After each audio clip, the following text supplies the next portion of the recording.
안녕하세요. 드라마를 토파보는 잼잼 리뷰입니다. ENA 드라마 아이 쇼핑은 동명의 웹툰을 원작으로 하는데요. 이 영상은 원작 웹툰의 줄거리를 결말까지 담고 있으며 염정아와 김하연 사이에 숨겨진 과거 및 최후까지 모두 알려드리니 스포가 싫으신 분들은 시청에 유의해주세요. 그럼 바로 시작합니다. 우월한 유전자만이 살아남아야 한다는 비뚤어진 신념을 가진 김세희는 존경받는 의료계의 셀럽이지만 실상은 불법 입양 매매 조직의 실질적인 우두머리입니다.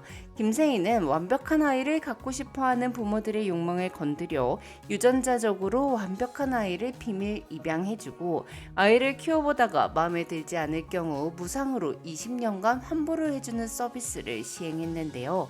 이에 완벽한 아이를 갖고자 하는 부모들은 정말로 아이를 쇼핑하듯 유전자를 골라서 입양을 했고 기대치에 미치지 못했을 경우 환불을 요구했습니다. 여기서 환불은 파양과는 전혀 다른 개념으로 이 세상에서의 완벽한 제거를 뜻했어요. 부모들은 환불을 요구하면 내가 키우던 아이가 죽는다는 걸 알고 있음에도 불구하고 죄책감을 느끼기는커녕 깨끗한 일처리에 만족스러워했습니다. 한편 한 여자는 입양한 아들 시우가 성적이 기대에 미치지 못하자 환불 요청을 합니다. 환불당한 아이를 제거하는 임무를 담당하는 태식은 시우를 납치한 후 본부에는 시우를 죽였다고 거짓으로 보고한 후 시우를 살려주며 너의 부모가 널 죽이라고 지시했다는 진실을 알리는데요. 또한 살고 싶다면 이곳으로 가라며 은신처 주소를 알려주죠. 하지만 시우는 14년 넘게 키워준 엄마가 자신을 버렸다는 사실을 믿을 수 없었기에 공중전화에서 엄마에게 전화를 걸었습니다. 이에 시우가 살아있다는 사실이 밝혀지자 본부에서는 조직을 배신한 태식을 제거하려고 하고 태식이 탄 차는 강 밑으로 추락하죠. 이후 김세희는 인간 병기로 키운 정연을 앞세워 살아남은 아이들을 제거하기 위해 추적하기 시작하는데요. 한편 시우는 태식이 알려준 은신처에 무사히 도착했습니다. 은신처에는 총 4명의 아이가 있었는데요. 태식은 특전사 전역 후 돈이 되는 일이라면 뭐든지 했어요. 조직에 들어간 후에는 돈만 쥐면 죄책감이 사라졌기에 몹쓸 짓도 많이 했죠. 아는 형님의 소개로 환불당한 아이를 제거하는 일을 하면서도 그저 상자 안에 든 마취된 강아지를 죽이는 일이라고 여기며 아이들을 죽여왔습니다. 그렇게 일이 익숙해지고 죄책감이 옅어지던 때 항상 2인 1조로 일하던 태식이 혼자 일을 하게 된 날 태식은 아연이를 만났는데요.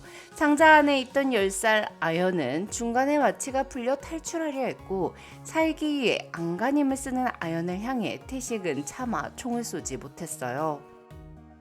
그렇게 태식은 아는 사람의 명의로 집을 빌려 은신처를 만들고 아연을 보살피기 시작하는데요.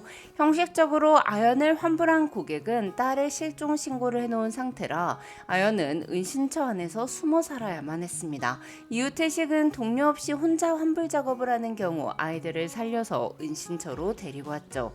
그렇게 은신처에는 4명의 아이들이 모였고 이들은 자신을 버린 부모가 지어준 이름을 버리고 지하철역 노선표에서 이름을 하나씩 골라 주안, 석수, 아현, 소미가 되었어요. 4사람은 새로운 시우를 반겨주었고 시우를 구하다 태식이 사망했다는 걸 알고는 분노했습니다. 이에 아이들은 태식을 죽이고 우릴 이렇게 만든 새끼들을 찾아서 복수하여 다시는 우리 같은 애들이 안 생기도록 하자고 다짐합니다. 가장 먼저 아이들은 교수인 소미의 양아버지를 미행하여 집에 잠입했습니다. 사실 소미의 양아버지는 소아성애자였고 소미에게 몹쓸 짓을 했는데요. 이에 소미가 가출하자 양아버지는 소미를 환불 신청하여 소미가 경찰에 신고하지 못하도록 했죠. 아무것도 모르는 소미의 엄마는 딸이 가출하자 시금을 전폐하고 결국 정신병원에 들어가게 됐고요. 소미는 은신처에 있던 총으로 양아버지를 죽이고 양아버지의 핸드폰 안에서 입양 담당자의 전화번호를 찾아냅니다. 이후 아연과 주아는 부부로 위장하여 입양 상담을 받으며 환불에 대한 내용을 녹음해 세상에 알릴 생각이었습니다. 하지만 입양 상담을 하는 장면을 실시간으로 보고 있던 김세희가 자신이 버린 친딸 아연의 얼굴을 알아봤고 아연과 주아는 겨우 도망칩니다. 웹툰에서 아연은 김세희의 친딸로 등장하는데요. 김세희는 나를 빛내줄 완벽한 딸이 필요했기에 자신이 원하는 방향으로 아이를 키우고자 아연을 24시간 관리하고 통제했습니다. 하지만 아연이 자신의 기준에 충족하지 못하자 친딸임에도 불구하고 환불해 버린 건데요. 사실 정말 마음이 아픈 건 태식에 의해 아연이 자신의 엄마가 날 버렸다는 걸 알게 됐을 때 아연은 엄마를 원망하거나 미워하기보다 내가 못나서 내가 잘못해서 엄마가 날 버렸다며 울었어요. 또한 자신을 버린 엄마가 지어준 아연이라는 이름을 버리지 못하고 지하철역에서 아연역을 골랐죠. 하지만 김세희는 친딸 아연을 버린 후 자신의 욕망을 모두 실현시켜주는 채연을 입양했습니다. 김세희는 100명의 아이가 입양됐을 때 환불 요청이 들어오는 건 평균 5명 이하이니 행복하게 살고 있는 95명이 있는 한 이 시스템은 아이들을 불행하게 만든다고 단정 지을 수 없다고 주장했습니다. 한편 태식은 한 친절한 시골 의사 덕분에 목숨을 구한 후 모든 일을 끝내고자 김세희를 죽이려고 합니다. 하지만 경찰과 검찰이 김세희의 뒤를 봐주고 있었기에 태식은 김세희를 죽이는 것에 실패하죠. 이에 아연은 엄마를 끝낼 수 있는 사람은 자신밖에 없다고 생각하여 스스로 경찰서를 찾아가 자신이 실종됐던 김아연이라는 것을 밝히고 김세희 앞에 서는데요. 김세희와 김아연은 오랜만에 만난 모녀인 척 연기하며 김세희의 집으로 갔고 집에 들어온 아연은 김세희에게 총구를 겨누었습니다. 아연은 김세희에게는 그토록 원하던 화목한 집에서 자기 딸 손에 죽게 된 걸 세상 사람들이 다 알게 되는 것이 가장 큰 비극이라고 생각했어요. 자신이 잘못 키운 딸 손에 죽는 비극을 느끼고 자기 교육 방식이 한참 잘못됐다는 걸 느끼게 해주고 싶었죠. 하지만 그 순간 채연이 우리 엄마 죽이지 말라며 세희를 감싸 안았고 세희는 아연의 손은 절대 못 죽는다며 스스로 자신의 목에 칼을 찔러 넣습니다.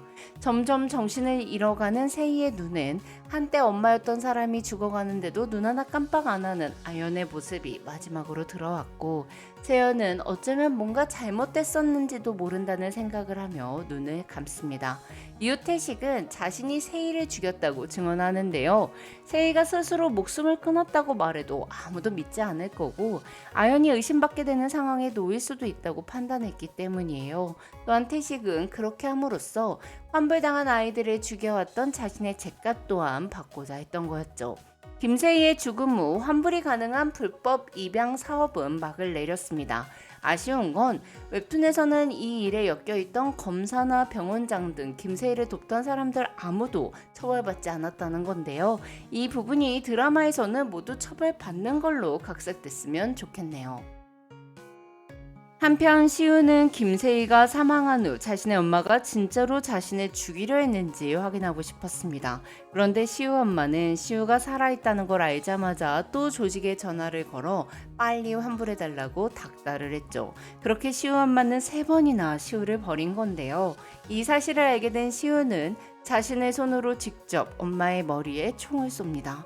이후 깊은 상처를 받은 시우는 삶에 대한 의지를 잃고 아동보호센터에서 생활하다가 아이의 행복만을 바라는 어느 중년 부부에게 입양되어 행복을 찾습니다.